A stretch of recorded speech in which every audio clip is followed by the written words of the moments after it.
12 फरवरी 1809 जब एक झोंपड़ी में रहने वाले पिता के यहाँ एक लड़का पैदा हुआ। जब लड़का 2 साल का हुआ तो उनको अपना घर छोड़ना पड़ा एक लड़ाई की वजह से।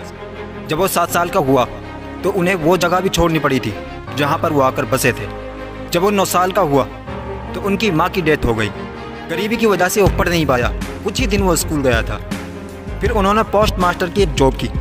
जब उसने लोगों की प्रॉब्लम को देखा तो उसे सॉल्व करने के लिए उन्होंने विधायक का चुनाव लड़ा और वो बुरी तरह हार गए। और जिस लड़की से वो शादी करना चाहते थे वो एक बीमारी की वजह से मर चुकी थी। हालात उसके बिल्कुल खिलाफ थे। इतने बुरे दिन देखने के बाद वो इतना डिप्रेशन में चला गया कि अपने पास चाकू और छुरी को भी नहीं रहने देता, क्योंकि उन्हें शक था कि कहीं मैं डिप्रेशन में आकर अपने आप को ना मार डालूं। फिर एक बार उन्होंने विधायक का चुनाव लड़ा, इस बार वो जीत गया। फिर उन्होंने वार्ड मेंबर का चुनाव लड़ा, लेकिन वो हार गए। फिर खुद का बिजनेस शुरू किया, फेल हो गया। उसके बाद फिर उन्होंने चुनाव लड़ा, इस बार भी हार गए। फिर उन्होंने दोबारा बिजनेस शुरू किया, उसमें भी फेल हो गए। 36 साल की उम्र में नर्वस ब्रेकडाउन हो गया। 43 साल की उम्र में उसने कांग्रेस के लिए चुनाव लड़ा, उसमें भी बुरी तरह हार गए। अब तक तो आप समझ ही गए होंगे कि मैं किसकी बात कर रहा हूँ। अगर नहीं समझे तो सुनते रहो, आगे पता चल जाएगा। 5 साल बाद फिर कोशिश की, लेकिन इस बार भी हार गए। 55 साल की उम्र में फिर सीनेट के लिए चुनाव लड़ा, लेकिन इस बार फिर हार गए। फिर 1 साल बाद वाइस प्रेसिडेंट का चुनाव लड़ा, इस बार भी हार गए। 59 साल की उम्र में फिर चुनाव लड़ा, लेकिन इस बार फिर हार गए। सन 1807 में इस बंदे ने राष्ट्रपति का चुनाव लड़ा और अमेरिका का 16वां राष्ट्रपति बन गया। उस बंदे का नाम है अब्राहम लिंकन, जिससे हार नहीं हार मान ली। लेकिन इस बंदे ने हार नहीं मानी। इतने रिजेक्शंस के बाद, इतने फेलियर्स के बाद, कोई कितना ही बड़ा सिकंदर क्यों ना हो, वो भी आखिरकार हार कर बैठ जाता है।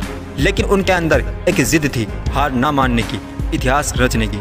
आखिरकार उन्होंने अपना नाम इतिहास के पन्नों पर लिखवा कर ही छोड़ा। सक्सेस उनको इतनी उम्र के बाद मिली जब वो अपना सब कुछ खो बैठा। महात्मा गांधी को साउथ अफ्रीका में अंग्रेज़ों ने ट्रेन के डब्बे से उतार दिया था कि तू पहले डिब्बे में सफ़र नहीं कर सकता। गांधी जी ने कहा कि मेरे पास टिकट है, तो अंग्रेज़ों ने कहा कि कुछ भी हो तू इस पहले डिब्बे में सफ़र नहीं कर सकता, और धक्का देकर ट्रेन से उतार दिया। तो गांधी जी ने जवाब दिया कि तुमने तो मुझे केवल ट्रेन से निकाला है, अब मैं तुमको इस देश से निकाल कर फेंकूँगा।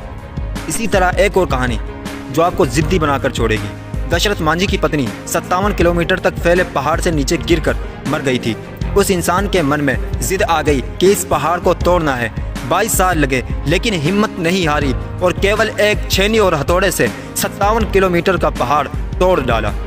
दोस्तों, ये सब जिद्दी लोग थे। अगर आप भी सक्सेस होना चाहते हैं तो आपको जिद्दी बनना पड़ेगा। अपनी सक्सेस के लिए जिद्दी बनना पड़ेगा। जिद पा लिया जनाब, क्योंकि जिद्दी इंसान किसी से नहीं डरता। जिद पा लिया जनाब, क्योंकि जिद्दी इंसान अपने फैसले खुद लेता है, उसे समाज से कोई फ़र्क नहीं पड़ता। जिद पा लिया जनाब, क्योंकि जिद्दी इंसान जो सोचता है वो करके ही दम लेता है। उम्मीद है कि इस वीडियो के ज़रिए मैं आपको जो मैसेज देना चाहता हूँ वो आप समझ चुके होंगे। मैं ऐसे ही वीडियोस लाते रहता हूँ जो आपको आपके लक्ष्य तक पहुँचने में मदद करती है। अगर आपने अब तक मुझे सुना है तो आपके लिए दिल से थैंक्स। और आपसे एक छोटी सी रिक्वेस्ट है कि इस वीडियो को लाइक, शेयर और चैनल को सब्सक्राइब ज़रूर कीजिएगा। Thanks for watching.